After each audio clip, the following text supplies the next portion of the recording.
3 ആഴ്ച മുമ്പേ പിന്നെ വല്ലാത്തൊരു പെയിൻ വന്നു ഇവിടെ ഇങ്ങനെ. കാലിൻ്റെ ഏത് ഭാഗത്ത വേദന? തീരെ കാലിന് ആ ഒരു വലത്ത് ഭാഗത്താണ് കൂടുതലുള്ളൂ. മുട്ടിൻ്റെ അടുത്ത് ഇവിടെ ഇങ്ങനെ ഒരു പിന്നെ വിളിച്ചൽ പോലെയാ? ഒരു കടച്ചലും തരിപ്പ് വരുത്തുന്നില്ല? തരിപ്പൊന്നുമില്ല. കാല് മടക്കാനുള്ള ഒരു പ്രയാസമാണ് കൂടുതൽ. നടക്കുന്നതിന് പ്രശ്നമൊന്നുമില്ല.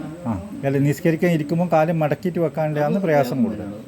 അത് 2-3 കൊല്ലമായിട്ടുണ്ട്. അങ്ങനെ തന്നെയാണ്. കെയർ ചെയ്തില്ല ഞാനത്. അപ്പോൾ ഞാനിപ്പം പിന്നെ ഇപ്പോൾ പാനൂർ ഓർപ്പനെടുത്ത് പോയി അവർ സ്കാൻ ചെയ്തു. സ്കാൻ ചെയ്തിട്ട് ചെറിയ തേയ്മാനം കാണിക്കുന്നുണ്ട്.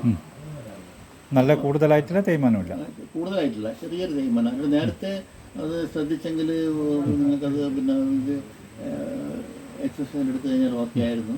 ഇനിയിപ്പോൾ ഞാൻ അത് കൂടാതിരിക്കാനുള്ള വേണ്ടി മെഡിസിൻ തരാം. അപ്പോൾ അന്നേരം നോക്കുമ്പോൾ കുറച്ചിവിടെ നീരുണ്ടായിരുന്നു. അപ്പോൾ മരുന്ന് പിടിച്ച നീര് കുറച്ചൊക്കെ എല്ലാം പോയിരിക്കുന്നു. അപ്പോൾ ഇപ്പോൾ ഇടയ്ക്കിടയ്ക്ക് ഇങ്ങനെ ചെറിയ ഇവിടുന്ന് ഇങ്ങനെ ഒരു വേദന വരും. ഇവിടെ ഒരു ചെറിയൊരു കുത്തിത്തിരിപ്പുണ്ട്. ചിലപ്പോൾ ഒന്നും ഉണ്ടാവില്ല, നോർമലായിരിക്കും. ചിലപ്പോൾ ഇവിടുന്ന് ഇങ്ങോട്ട് ഇങ്ങനെ ഒരു ഇറങ്ങി വരുന്ന പോലെ. അതാണ് ഇപ്പം എനിക്ക് പ്രശ്നം. അപ്പുറത്തെ കാലിനൊന്നുമില്ല. ഇല്ല. അപ്പോൾ പിന്നെ അനിയൻ പറഞ്ഞു ഇങ്ങനെ വിളിച്ചിട്ട് എന്നോട് പറഞ്ഞു പോയി നോക്കാമെന്ന് പറഞ്ഞ് ഇങ്ങോട്ട് പോകും. അപ്പോൾ പുള്ളിക്കാണെങ്കിൽ ഇവിടെ കയറാൻ പറ്റും. ഇല്ല, താഴെയുണ്ട്. താഴെയുണ്ട്, താഴെയുണ്ട്. അവിടെ ഈ ഒരു കൗണ്ടറില്ലേ, അതിൽ താഴെയുണ്ട്. അവിടെ ഞാൻ ലൈറ്റെല്ലാം ഇട്ടിട്ട് മൂപ്പറോട് ചോദിച്ചിന്. അന്നേരം വന്ന് ഇല്ല, ജ്യേഷ്ഠൻ മുകളിലേക്ക് കയറിയിട്ടുണ്ട്. അതെ അതെ, അത് കുഴപ്പമില്ല.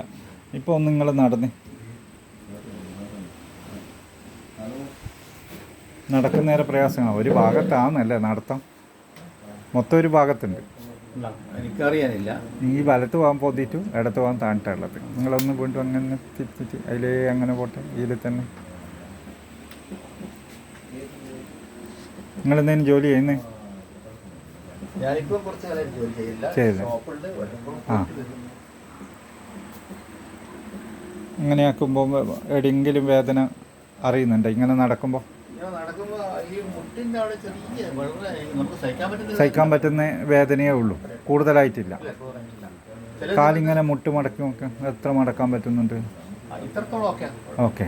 ഇതിലപ്പുറം നമുക്ക് എനിക്കിപ്പോ ഈ ഒരു 10-15 ദിവസമായിട്ട് ബസ്സിൽ കയറുന്ന സമയത്ത് കാല് പൊന്തിക്കുമ്പോൾ ഒരു പിടുത്തോ ഒരു വേദന ഉണ്ടാവും. ഇപ്പുറത്തെ കാലിനില്ല. ഇപ്പുറത്തെ കാലിന് പൊന്തിച്ച് നോക്കാം, ഒന്നും പ്രശ്നമില്ല. നമുക്ക് ഇങ്ങനെ മടങ്ങുക, ബാക്ക് തിരിഞ്ഞേക്ക്, എന്നിട്ട് ആ കാല് ഫുള്ളായിട്ട് ബാക്ക് മടക്ക്.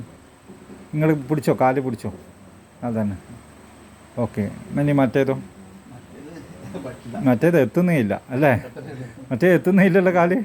ആ ഭാഗത്തിൻ്റെ ഇങ്ങനെയേ വരുന്നുള്ളൂ, പിടിക്കാനുള്ള ഒരു അവസരങ്ങളില്ല. മുന്നേ വീവാറ്റം ചെയ്തിനാ? വീഴുവോ, പൊട്ടുവോ?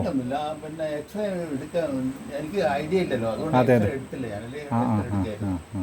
അത് അടുത്ത ദിവസം നോക്കിയിട്ട് ഞാനിപ്പോൾ ഒരു വൈകുന്നേരം പിന്നെ സാധനം മേടിച്ചിട്ട് വരുന്ന സമയത്ത് മുറ്റത്ത് ഞാൻ വീണു. സന്ധ്യ ആരുമില്ല.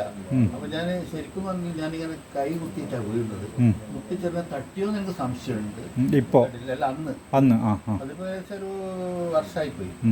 കൈയെല്ലാം ഇവിടെ ഇങ്ങനെ ചെറുങ്ങനെ. ഞാൻ 5 മിനിറ്റ് അടക്കടുത്ത് പിന്നെ എഴുന്നേറ്റ്, കുഴപ്പമൊന്നുമില്ല. അപ്പൊ ആരെയും വിളിച്ചിട്ട് ആരും വന്നില്ല. അപ്പൊ അങ്ങനെ ഒരു സംഭവം മാത്രമേ ഉണ്ടായിട്ടുള്ളൂ, വേറെ ഏതൊന്നും ഇല്ല അല്ലേ? കടത്തു.